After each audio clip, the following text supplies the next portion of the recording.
өзіміздің жағдайларға әдетімізді, ғұрпымызды қайтарып келеміз. Тілімізді орнына кетіріп, барлық тарихымызды орнына кетіріп, талай қаражат керек, талай қаражат адамдар керек. Жастарды даярлауымыз керек. Себебі біз бір өкіметтік жүйеден екінші өкіметтік жүйеге ауысып жатырмыз. Бұл енді үлкен ағаларымыз Совет үкіметінде 74 жыл өмір сүрген, бізде әрине бір нұсқада тәрбиелендік. Кей жағдайда түсініксіз болады. Дегенменен біз өзіміздің тарихымызды Қазақстанда, өзіміздің қан төккен аталарымызды, әкелерімізді, өзіміздің зиялыларымызды, олардың істеген еңбектерін еш уақытта біз жоққа шығарып, қара бояумен боямауымыз керек. Себебі әр ұрпақтың басынан шыққан өз қызметі болды. Әр ұрпақ өзінің жұмысын атқарды. Енді олардың істеген жұмысын қазір жамандап, ата-бабаларымызды, ағаларымызды күйе жағатымыз. Онда біздің ерлігіміз қайда. Әр ұрпақ бір-бірін жамандауға үйренбеу керек. Жастар болашаққа қарай. Болашақ дегеніміз мынау дейтін. Менің қазақ халқына ешқандай жаманшылық жоқ.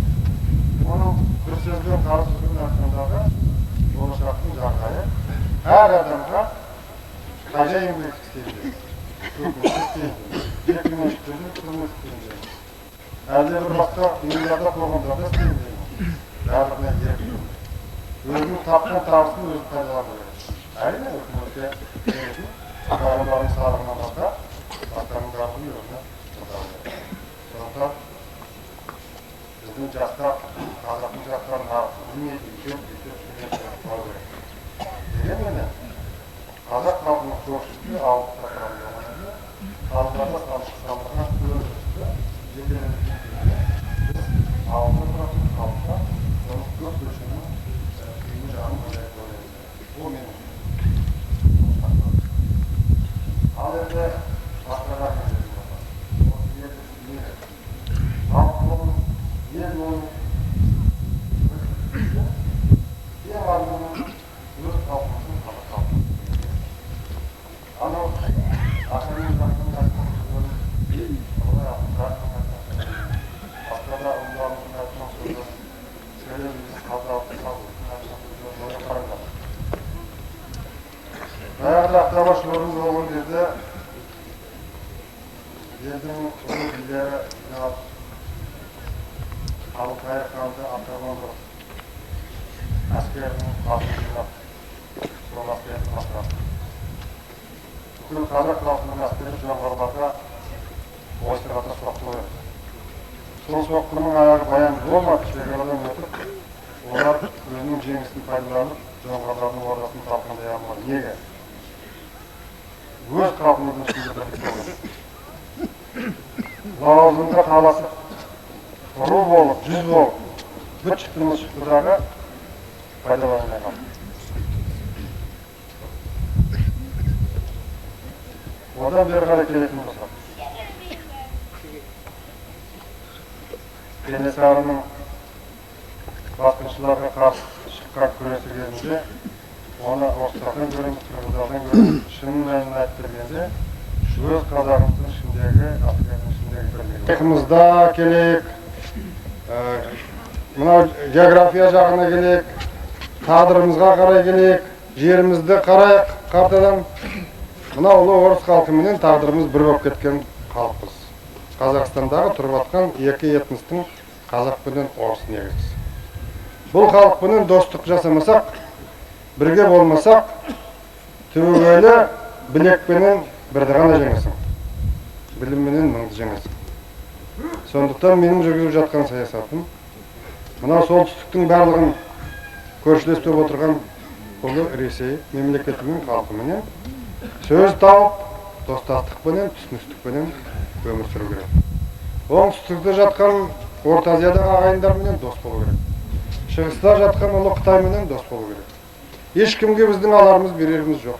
Бейбітшіл халықпыз. Жаңадан өркендеп болашағына қолын созып тұрған жас ұлтпыз біз.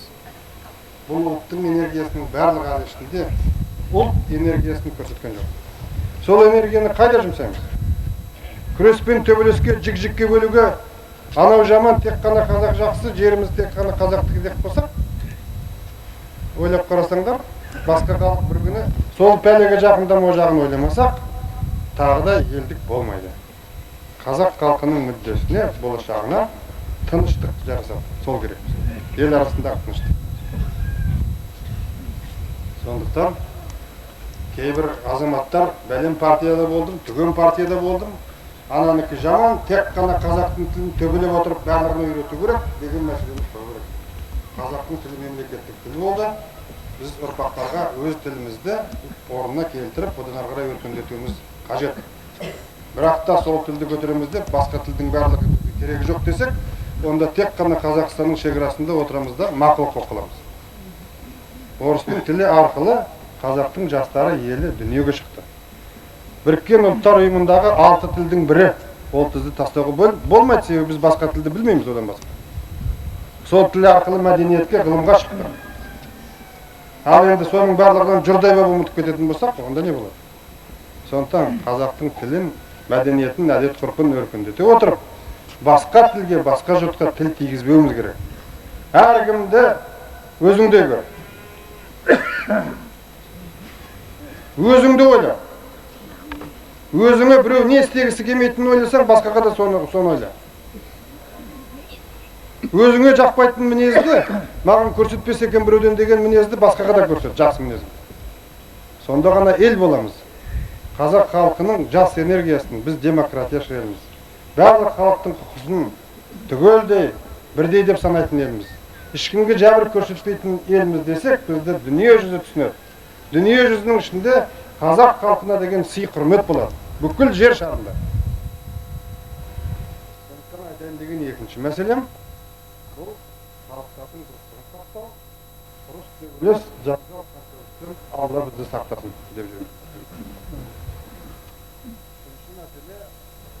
Өзіміздің әдет-ғұрпымызда, салт санамызды орнына келтіру.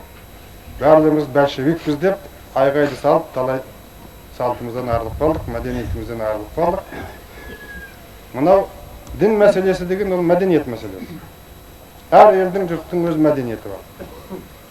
Ислам діні бір мәдениет, христиан діні бір мәдениет, будданікі бір мәдениет,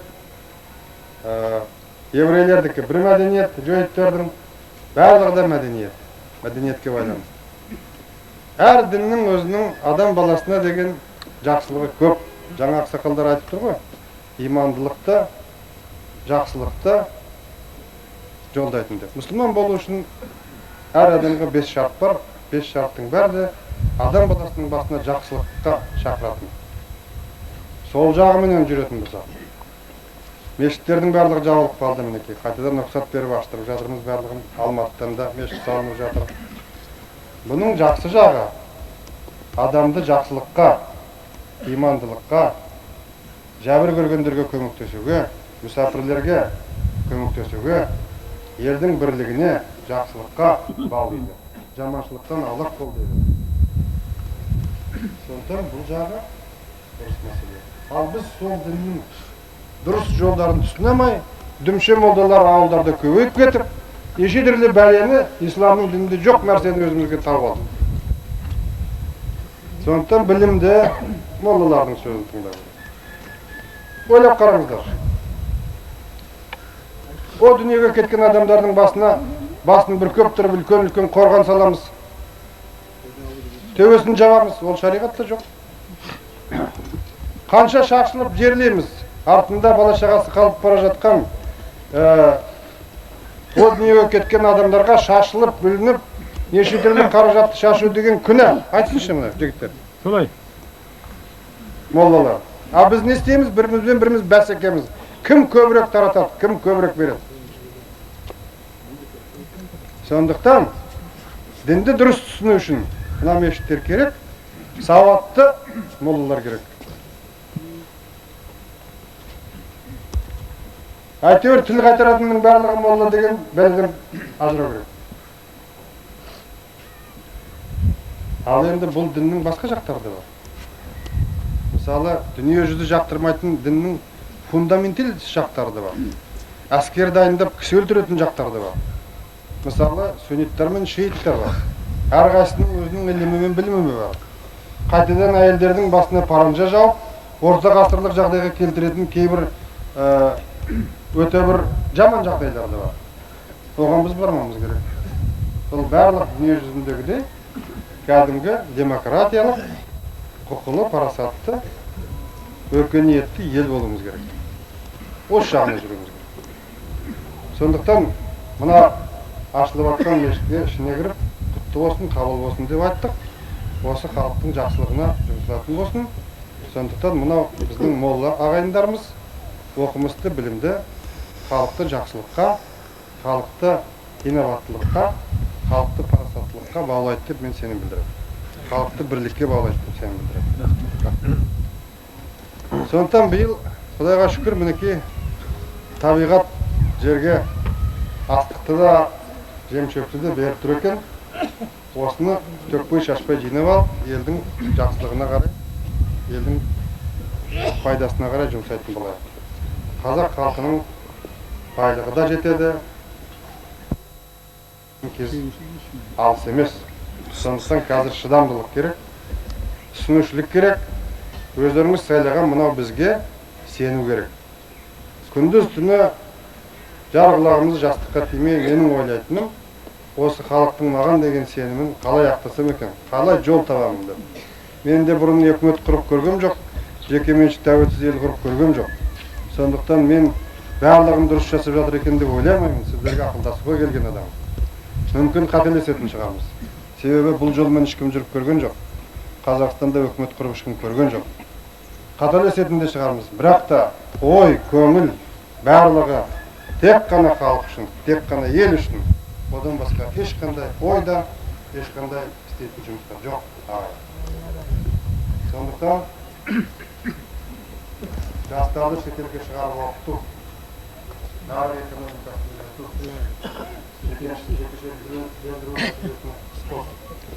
жұмыс істеу. Жұмыс істемесек ел болып көтерілмейді. Әсіресе жастар үшін жақсы заман келе жатыр. Қай жерге барам дейді, қайда жұмыс істеймін дейді. Дүние жүзін шарқырып аралаймын деймін. Барлық мүмкіншілік туатын zaman келеді. Барлық елдерден бізге деген жақсы көңіл мен жүрек бар. Сондықтан сол болашағымыз, ойлаған ойымыз баянды болсын.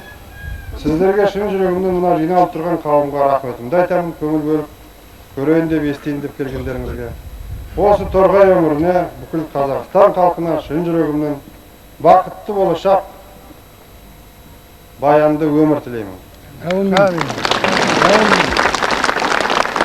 Көп рахмет сіздерге. Аман сау болыңыздар. Семьяларыңызға сәлем айтыңыздар.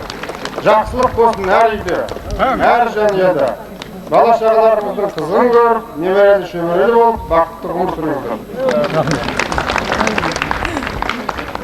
Мынау жалғыз мен бәрін атып кетті деп ойламаңыздар. Жанымда өзім тағайындаған Сергей Кулагин деген бір әкім тұр, жақын екінші әкім тұр, Орал үшінші әкім тұр.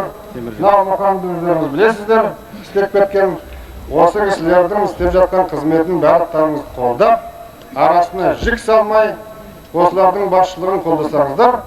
Мен ана жақтан бұларды өзім ақ бақылап қарап тұрамын, қисайып бара жатса түзейтін адам бар, саспаңыздар. Сондықтан қолдап тұрсаңыздар, меніңше қазіргі торғайда жасалып жатқан жұмыстың барлық игілікті, оның жемісін жақын арада тересіздер. Аман сау болыңыздар. Болдық қой? Болды, рахмет. Рахмет. Алла жолыңызды берсін.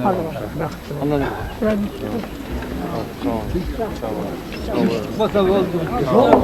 адамыңыз құтты болсын.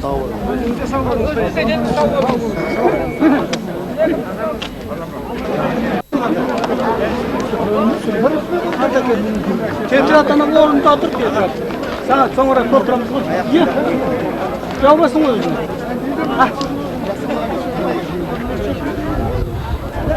Ойбай, бәрде тұр. Сұрама. Жинап алыңдар. Кел. Акамала. Мен апасы бар. Міне ойда. Бәрімізде сүрейді. Жарықтама. Көзілтіп ма көзілтіп? Ойбай, мынау. Жерде кемеді оны алды.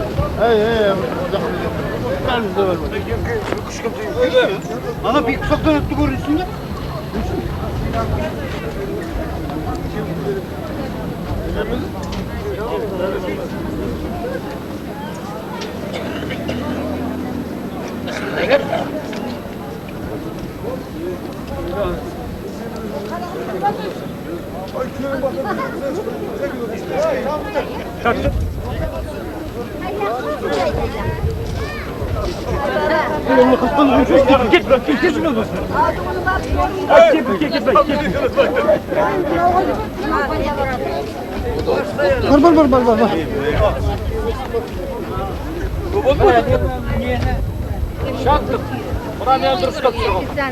Bodumlar, ben ketinizden sekti uydum. Yeni bir kuldeyin ala bu jürüp konuşkan sürümde bugün değil mi? O jür şimdi koyuyordur benim bunun sürümde sürümdiş. Bod. Buna jür. Belki. Şat.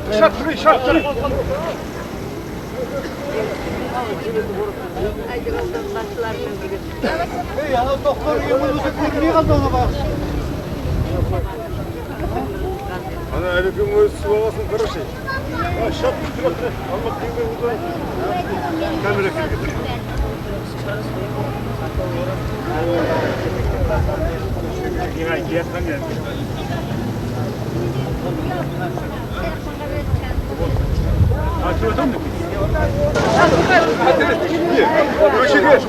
Köşe adres yazıp koyduk.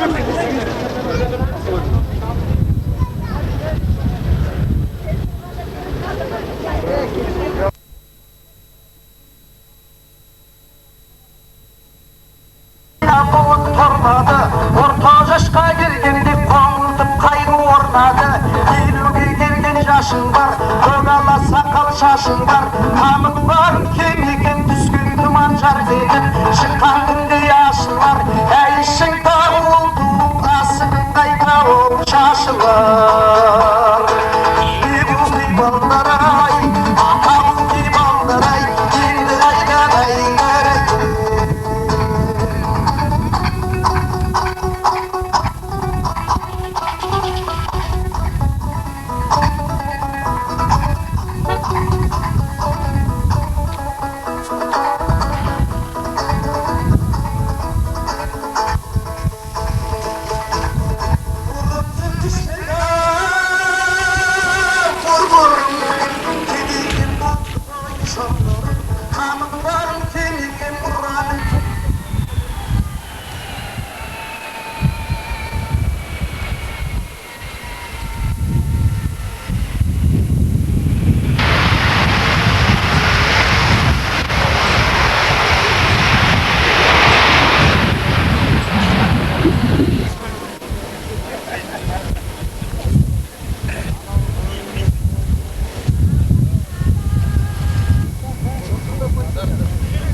Хороший, правда?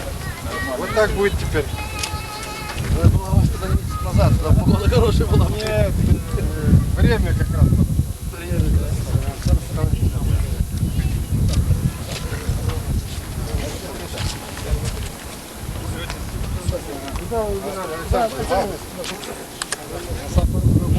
Bulut gazetinin baş redaktörü mü? Kitaplarınızı almış.